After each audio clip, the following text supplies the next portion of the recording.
maka Allah pun akan ingat Anda dalam setiap keadaan. Mau sekarang, diingat. Mau nanti, diingat. Mau kapanpun, sampai dengan kiamat, Allah pasti akan mengingat. Dan kalau Allah sudah mengingat seorang hamba, maka selesailah semua kesulitan yang akan dialami oleh hamba itu.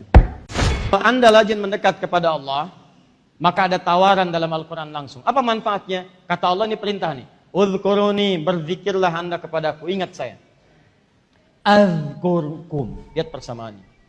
Kata Allah, saya naikkan ke atas. Ya. Untuk sebagai adab, azkurkum. Maka aku pun akan ingat kepadamu. Allahu Akbar. Kata Allah, Anda ingat saya pasti ingat kamu. Fadhkuruni, ingat saya, ingat saya, ingat saya. Bagaimana mengingatmu ya Allah? Ya, lihat Quran, baca Quran, amalkan Quran. Ya, lihat mushaf, bacakan mushaf, amalkan mushaf. Baca, amalkan, dekati Allah Subhanahu wa taala. Maka saat Anda ingat kepada saya, kata Allah, aku pun akan mengingatmu. Dan perhatikan, saya berikan rahasia yang sangat besar. Ketika Allah mengatakan saya akan mengingatmu, itu kalimat yang menggunakan fi'il mudhari. Mudhari', ya, adzkurkum. Bukan dzakartukum, tapi adzkurkum. Mudhari dalam bahasa Inggris punya 3 makna: present, continuous, and future. Ya, present sekarang, continuous, dan future. Tuh, lihat baik-baik. Maka semakin Anda panjang berzikir kepada Allah, semakin banyak mendekat kepada Allah, maka Allah pun akan ingat Anda dalam setiap keadaan. Mau sekarang, diingat. Mau nanti, diingat. Mau kapanpun, sampai dengan kiamat, Allah pasti akan mengingat Anda. Dan kalau Allah sudah mengingat seorang hamba, maka selesailah semua kesulitan yang akan dialami oleh hamba itu. Silahkan cek. Kalau nggak percaya silahkan. Dekati Allah. Begitu Anda dekat dengan Allah dan mengingatnya, maka Anda akan diingat oleh Allah dalam setiap level kehidupan Anda. Tapi itu bergantung pada aspek bagaimana kadar Anda ingat kepada Allah. Jadi kalau dibuat persamaan begini, misalnya sama. Anda di sini hamba yang ingat kepada Allah, nah kadar ingatan Anda kepada Allah itu akan sama persis jawabannya langsung dengan ingatnya Allah kepada Anda. Jadi kalau Anda berikan ingatan kepada Allah, ingat Allah 50%, maka Allah pun berikan 50%. Contoh ya. Nah, ini praktek nih, pelan-pelan. Sebentar, sampai sini paham? Halo? Sebentar, saya menangkap wajah-wajah yang ya tertutup, ada kabut-kabut keraguan. Al-Quran, Alkitab disebut dengan zikir. Di antara maknanya adalah bacaan dan tulisan itu harus mampu mendekatkan kita dengan Allah. Karena itu dijaga oleh Allah di setiap masa. Paham? Baik, kalau Anda mempraktikkan ini, apa yang didapatkan? Didapatkan adalah manfaatnya, maka Allah akan mengingat Anda dalam setiap aktivitas. Dalilnya apa? Al-Baqarah ayat 152. Anda ingat kepada Allah, maka Allah pun akan mengingat Anda. Bagaimana cara mengingat Allah? Di antaranya berinteraksi dengan Al-Quran. Sampai sini paham? Sekarang kita ambil contoh. Sekarang perhatikan baik-baik. Saya ambil bagian ketiga, nanti setelah itu Anda akan paham kemana arah pembicaraan kami. Ustadz, saya ingin menjaga ingatan saya dan kedekatan saya dengan Allah. Saya ingin tingkatkan zikir kepada Allah. Dan di situ ada ayat-ayat Quran yang ingin saya bacakan. Kira-kira amalannya bagaimana? Apakah langsung baca Al-Quran? Apakah dengan saya menghafalnya? Apakah dengan saya membaca tafsir dan sebagainya? Bagaimana caranya? Supaya saat saya kerjakan itu Allah pun ingat dengan saya. Dan saat ingat dengan saya, maka Allah akan mudahkan kehidupan saya. Maka diturunkanlah oleh Allah beberapa amalan-amalan langsung dengan namanya zikir, yang dengan amalan itu Anda saat mengerjakannya akan diingat oleh Allah dan dijaga semua level kehidupan Anda. Amalan pertama yang ringan-ringan dan dipaksa oleh Allah untuk mengerjakan itu. Buka Quran surah ke-20, Quran surah ke-20 ayat ke-14. Ini catat betul urutannya ya, karena ini belum ada di satu kitab ini belum dituliskan di satu buku. Saya mengeluarkan dari runtutan ayat-ayat Al-Quran dan di sini pun belum ada. Ya.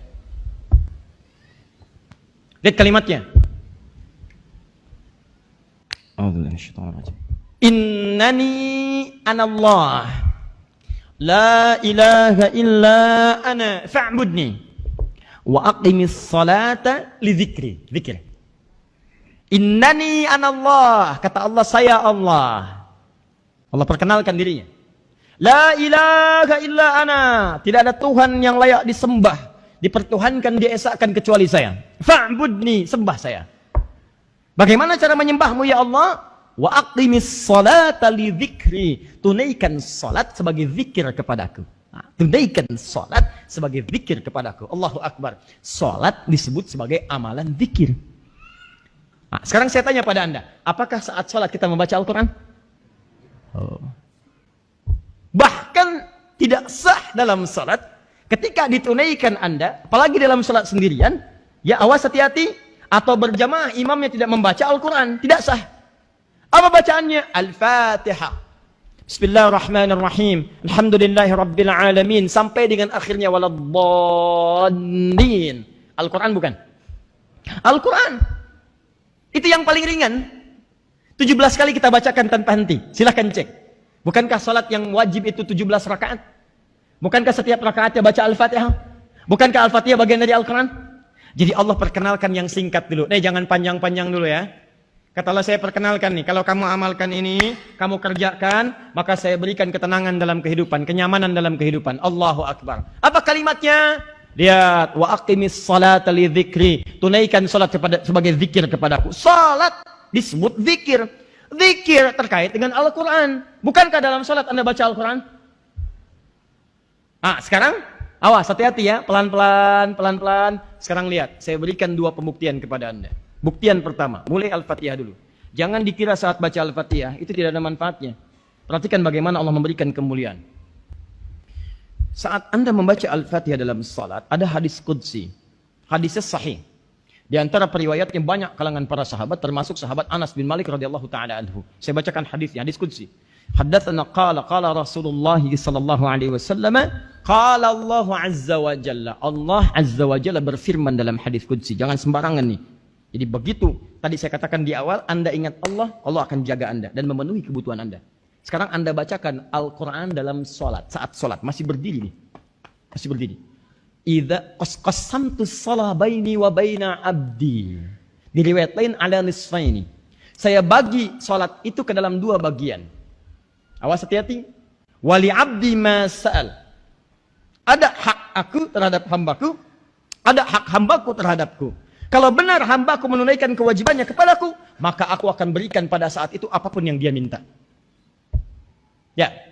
Idza qala al-'abdu, dimulai jika seorang hamba membaca dalam salatnya, alhamdulillahi rabbil alamin. Alhamdulillahi rabbil alamin. Qala Allah azza wa jalla, maka kalimat itu akan dijawab langsung oleh Allah seketika.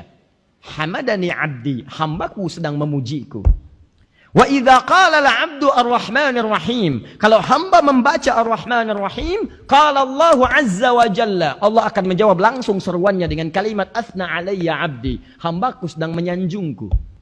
Wa idza qala al-'abdu maliki yaumiddin, jika hambaku membaca maliki yaumiddin, qala Allah azza wa jalla, Allah menjawab langsung kalimatnya majjadani 'abdi, hambaku sedang mengagungkanku. Alhamdulillah. Sekarang perhatikan.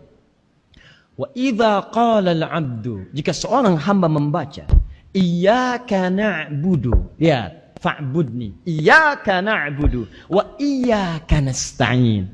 Ya Allah, sekarang kami menyembahmu, ibadah kepadamu sebagai zikir untukmu. Iyyaka na'budu di Quran surah 20 ayat ke-14, fa'budni, sembah saya. Bagaimana menyembah? Iyyaka na'budu, kami sembah engkau sekarang ya Allah. Wa iyyaka nasta'in, sekarang kami sedang punya persoalan, kami mohon solusinya kepadamu. Perhatikan jawabannya. Qala Allah azza wa jalla, maka Allah akan langsung menjawab seketika. Hadza baini wa baina 'abdi. Ini perjanjian antara aku dengan hambaku. Wali 'abdi ma sa'al. Jika hambaku benar salatnya sampai detik ini, maka aku akan kabulkan apapun yang ia minta sekarang. Karena itu ketika Anda salat, sebelum Anda salat, itu dilekatkan kalimat permintaan, minta solusi. Silahkan cek. Al-Baqarah ayat ke-45. Wasta'inu bis-sabri was-salah. Wasta'inu, orang-orang yang beriman, tahu dari mana seruannya kepada orang-orang beriman? Buka lagi Al-Baqarah 153, paling kanan sebelah bawah. Ya ayyuhalladzina amanu ista'inu bis-sabri was-salah. Hai orang-orang beriman yang sudah punya iman, awas, karena yang salat itu yang punya iman saja. Karena itu kalimat salat pertama dipasangkan dengan kalimat iman. Al-Baqarah ayat 3. Lihat, cek. Alladzina yu'minuna bil ghaib wa yuqimunas shalah. Kalimat salat terletak setelah kalimat iman. Jadi kalau Anda salatnya bawa iman, Allah pun akan memperhatikan Anda. Yang jadi masalah kadang-kadang banyak orang salatnya nggak bawa iman. Salatnya bawa proyek, salatnya bawa handphone, salatnya bawa pulsa, salatnya bawa aktif di media sosial, salatnya bawa status, salatnya bawa arisan, salatnya bawa macam-macam. Sehingga ketika iman tidak dibawa dalam salat, bagaimana Allah memperhatikan Anda? Kadang-kadang salatnya jadi nyambi. Ketemu yuk, kita bicara ini masalah bisnis. Di mana? Di alisan aja. Kok di alisan? Sambil sholat asar. Sambil sholat asar. Nah, jadi cek teman-teman sekalian. Jadi begitu Anda benar ibadahnya, kata Allah, masa sekarang apa yang dia minta nih, saya kabulin. Mau minta apa? Makanya silahkan Anda cek. Hampir semua bacaan dalam sholat isinya semua doa. Setelah dibuka dengan Al-Fatihah, terbuka peluang Anda minta apapun kepada Allah. Anda kenal Nabi Zakaria? Masya Allah. Coba cek Nabi Zakaria. Makanya Nabi Zakaria itu ketika berdiri dalam sholat, minta kepada Allah. Minta. Apa permintaannya? Yang mustahil menurut manusia. Kata manusia nggak mungkin nih, istri Anda itu nggak mungkin punya keturunan. Sudah divonis secara medis. Mandul dan monofos, maaf. Nggak mungkin. Nabi Zakaria fisiknya udah letih, rambutnya udah memutih. Sholat, dalam sholatnya minta. Dalam berdiri.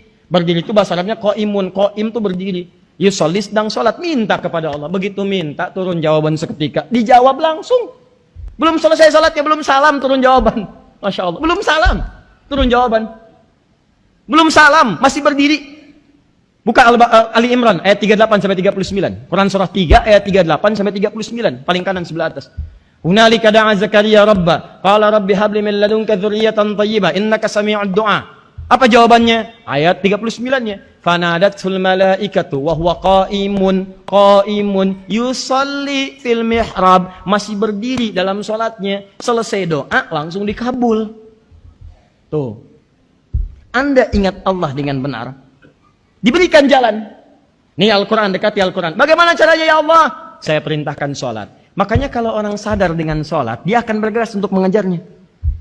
Orang sadar dengan manfaat sholat, gak akan ditinggalin. Demi Allah saya katakan gak akan ditinggalin. Kenapa? Karena yang dijanjikan dalam sholat itu bukan capai ibadahnya, tapi pengentasan segala kesulitan yang dialami. Di Anda diminta sholat, saya, kita, itu untuk menyelesaikan kebutuhan kita. Allah gak butuh dengan sholat kita. Ini catat kalimat saya lagi. Semuka langit dan bumi tidak sujud kepada Allah, tidak sholat, tidak akan menurunkan status Allah sebagai Tuhan. Yang butuh kita. Makanya semua bacaan sholat itu doa. Silahkan cek. Ba'da al-fatihah, ruku, doa, sujud, doa. Duduk di antara dua sujud, banyak doanya. Rabbighfirli, warhamni, wajburni, warfa'ni, warzuqni, dan seterusnya. Minta rezeki, minta rahmat, minta pengampunan, minta perlindungan, segalanya tuh. Pertanyaan saya, maaf ya, maaf sekali. Pertanyaan saya, dari sekian yang diminta itu, berapa yang